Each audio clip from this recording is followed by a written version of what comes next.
Will the soles crumble? No, they will not crumble. Ecco Track Goretex 25 boot, 2.5 for your review. Let's get right into it. First order of business, are the soles crumbling? No, they are not. I've had these boots for 2.5 years. The soles are just as good today as they were when I purchased them back 2.5 or so years ago. There is that boot. Here is this boot. So I've had these boots for about 2.5 to 3 years, somewhere around there, but let's just say they've went through 2 full winter seasons at least, and they're absolutely holding up great. Now, I do not wear them every single day because I have a lot of other shoes to wear. I don't really wear them a lot in the summer at all. I start wearing them in late September. At the time of filming this video, we're in late September of 2023. So when I go out on those rainy days, I do reach for these more often around this time of the year until probably about late April, early May, depending on the weather. So pros of this boot, the number one pro is going to be the comfort. The comfort of this boot is unlike any other boot that I've ever worn before. These are the most comfortable boots that I own. If it is cold outside, if it's raining, if it's snowing, and if my feet are hurting me or I have to walk a very long distance, I'm talking like over 5 miles, close to 10 miles, I know that the Ecco Track 25 Goretex boots will never let me down. I've worn them multiple times when I had to walk super far in wet weather. Never let me down once.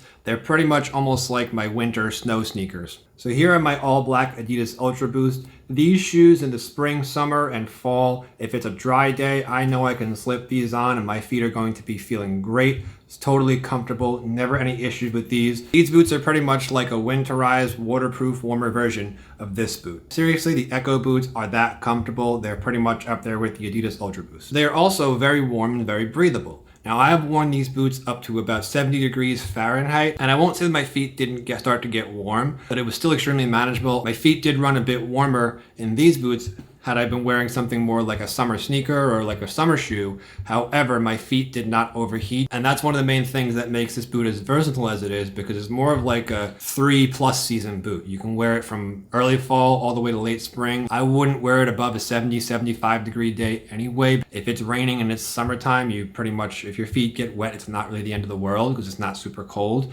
But you can absolutely do it. These boots are not just like a winter snow boot where you can only wear a couple times a year. We'll talk more about the crumbling soles a little bit later in the video, but the soles of these Ecco boots, they last forever. So this is pretty much where everyone wears their soles away.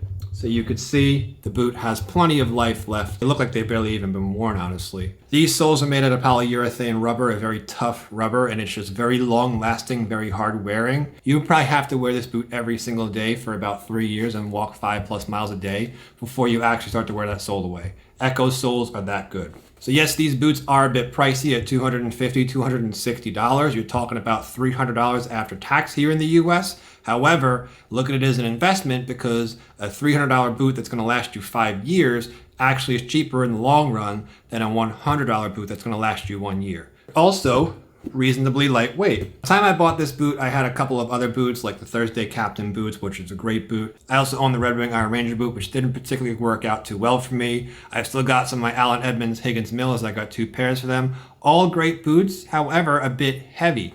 These boots, they're very lightweight for what they are. Now, are they as light as a sneaker? No, they're not, but there's not much of a difference. For a hiking boot that's waterproof and warm and breathable, it is pretty lightweight. And I've got to say that for a hiking boot, if we just take a look at it, it's actually pretty stylish. It doesn't have a crazy bulky toe cap right here. It doesn't have nothing crazy going on with this boot. Yeah, it's not a dress boot. It's not super sleek, but for a hiking boot, if you go look at other hiking boots, you'll actually be able to see there's the top view if you were wearing them and you look down at your feet. There's the side view.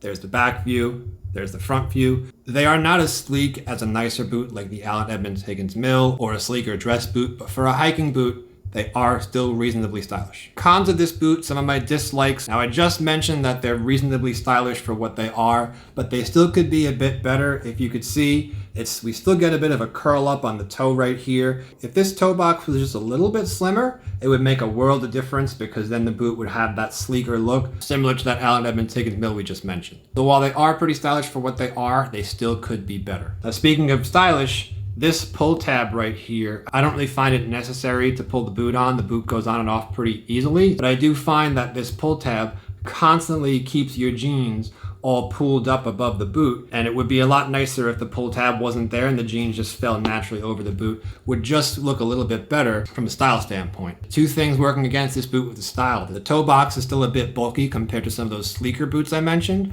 and also this pull tab right here constantly catches on your pants. It doesn't really make a clean silhouette when you're actually wearing these boots. So if those two things weren't there, the silhouette of your jeans or your pants just falling over the boot with a slimmer toe box would actually be a lot more pleasing and a lot more clean of a look. So now these boots are a mock toe design, that's the stitching right here, but because this actually has some stitching, I find that water does pool up in this area. Water has never gotten through these boots. My feet have never actually gotten wet wearing these boots, but water does pool in this area right over here. It does make this portion of the boot darker than this portion of the boot if you're wearing them in wet weather, which this is a wet weather boot, but it's just something I noticed where water does actually pool in here. You get a little puddle right on top of your toes. The fit of these boots is actually a bit weird. Nice and roomy throughout the boot, but I find that Eccos always run a bit wide, and because the boot doesn't really come up very high, it makes it easy to slip the boot on and off. However, I have to tie it very tight around the ankle, otherwise it just feels weird. It feels like it's too tight up here and too loose over here. I have to make sure I crank it down over here, but it's not something where I could just tie them loosely and go. If I tie them loosely and I just go, it just feels too weird. It just feels a little bit like a pair of slippers, which depending on your preference, you might actually like. When I wear boots, I like that locked in feeling. That way I know that I'm secure. I know that I'm not going to roll my ankle. I know that my feet aren't going to be slipping around in there. But you can wear thin and thick socks with these boots. There's plenty of room up here and you can just cinch these down. Fits okay. It just could be better. And my last con is going to be this boot is a bit hard to condition just because of it's a rougher leather. You could see that even after conditioning it, this gets darker. This is a lighter brown.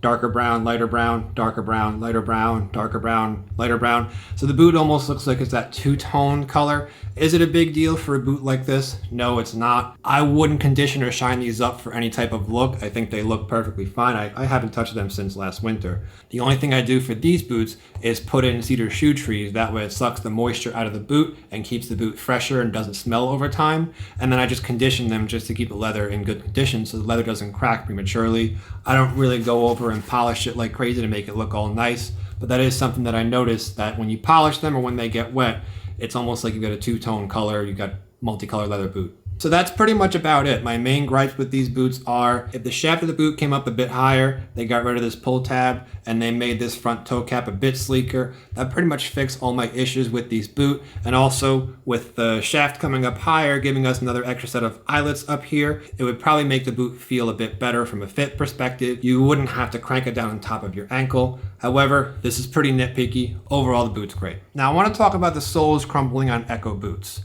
I have not done a whole lot of research on this topic. However, the couple of videos that I have seen talking about how Ecco soles, they don't last, they're garbage, they're horrible, they crumble. It's always some guy that pulls them out of his closet after 10 or 12 years and says, look at how bad these soles are. And a lot of times those Ecco shoes are actually sitting inside of an airtight container, tucked away in an attic somewhere, and then they say, oh, Ecco boots are cheap, they fall apart. Well, if you haven't worn them in 10 years, what do you expect? This is polyurethane rubber. What happens to a car's tires if you just stop driving it? They dry rot. Things crack, things age. If they're not being used and then they're just stuck in one position, then yeah, it's going to start to deteriorate just from not being used. If you're constantly wearing the boot and the boot's constantly being compressed down here, it should maintain some of the elasticity of the boot. And like we discussed earlier in this video, even if you only get 5-6 years out of the boot, that's still pretty good for a boot that's under $300. Last I checked, this boot was $260 on Amazon or Zappos. So you spend under $300 and you get 5-10 years out of a pair of shoes or a pair of boots. What more could you ask for? But the main thing is you want to wear the boot, you want to put those shoe trees in, that way you don't just get a whole bunch of moisture constantly in there. And once you get to the point where you've had the boot for 5, 6, 7, 10 years, maybe think about buying another pair. At that point, you pretty much got your money's worth out of it. If the boot's still going strong, that's awesome, continue to wear it. But just from the little bit of research that I've done, as long as you don't lock this away in a closet in an airtight container for 10 years and then pull them out and say, what's been going on with these boots? Why are the soles crumbling? Why is Ecco screwing us? Just think about that. So that's going to wrap it up for this video. That's the Ecco Track 25 Goretex boot. This is one of my winter staples. I like wearing this boot over boots like the Red Wing Iron Ranger, the Wolverine 1000 Mile, or any of those other rugged work boots. The soles last forever, your feet are going to stay warm, your feet are going to stay dry, and it's super comfortable. And compared to those work boots, it's actually not as bulky. It can actually look a little bit slimmer, a little bit sleeker than some of those heritage style work boots. That's going to wrap it up for this video. As always, thanks for watching. Hope you had fun. Hope you enjoyed it. And I will see you in the next one. Have a great one. Bye.